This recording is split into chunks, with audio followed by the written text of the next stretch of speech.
The child is told in sum that we, your parents, elders and betters, command you to do what will please us only if you do it spontaneously. And no wonder everybody's completely confused. We go through life with that burden on us. We therefore develop this curious thing. We develop a thing which is called an ego. Now, I've got to be very clear to you what I mean by an ego. An ego is not the same thing as a particular living organism. For my philosophy, the particular living organism, which is inseparable from a particular environment, that is to say, from the universe as centered here and now, is something real. It isn't a thing. I call it a feature of the universe. But what we call our ego is something abstract, which is to say, it has the same order and kind of reality as an hour, or an inch, or a pound, or a line of longitude. It is for purposes of discussion. It is for convenience. In other words, it is a social convention that we have what is called an ego. But the fallacy that all of us make is that we treat it as if it were a physical organ, as if it were real in that sense, when in fact it is composed, on the one hand, of our image of ourselves, that is our idea of ourselves, as when we say to somebody, you must improve your image. Now, this image of ourselves is obviously not ourselves, any more than an idea of a tree is a tree, any more than you can get wet in the word water. And to go on with, our image of ourselves is extremely inaccurate and incomplete. Would that some God the gift did give us to see ourselves as others see us. We don't. So my image of me is not at all your image of me. And my image of me is extremely incomplete in that it does not include any information to speak of about the functioning of my nervous system, my circulation, my metabolism, my subtle relationships with the entire surrounding human and non-human universe. So the image I have of myself is a caricature. It is arrived at through mainly my interaction with other people who tell me who I am in various ways, either directly or indirectly, and I play about with what their picture is of me, and they play something back to me so that we set up this conception. And this started very, very early in life. And I was told, you see, and you were told, that we must have a consistent image. You must be you. You have to find your identity in terms of image. And this is an awful red herring. A lot of the current quest for identity among younger people is a search for an acceptable image. What role can I play?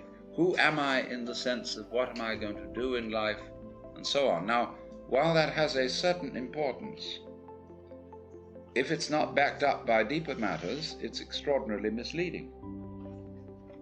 So therefore, on the one hand, there is this image, which is intellectual, emotional, imaginative, and so forth. Now, we would say, I don't feel that I am only an image. I feel there's something more real than that, because I have a sense of there being a particular sort of, how do we say, a center of something, some sort of sensitive core inside the skin.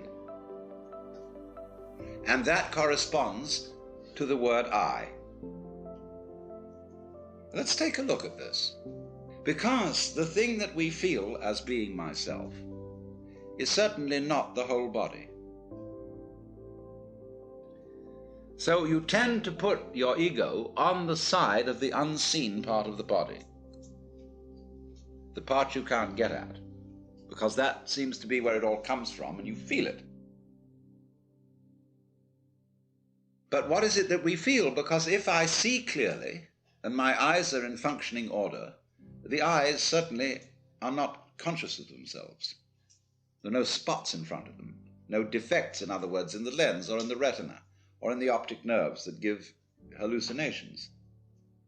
So also, therefore, if my ego, my consciousness is working properly, I ought not to be aware of it as something sort of there, being a nuisance in a way in the middle of things, because your ego is awfully hard to take care of.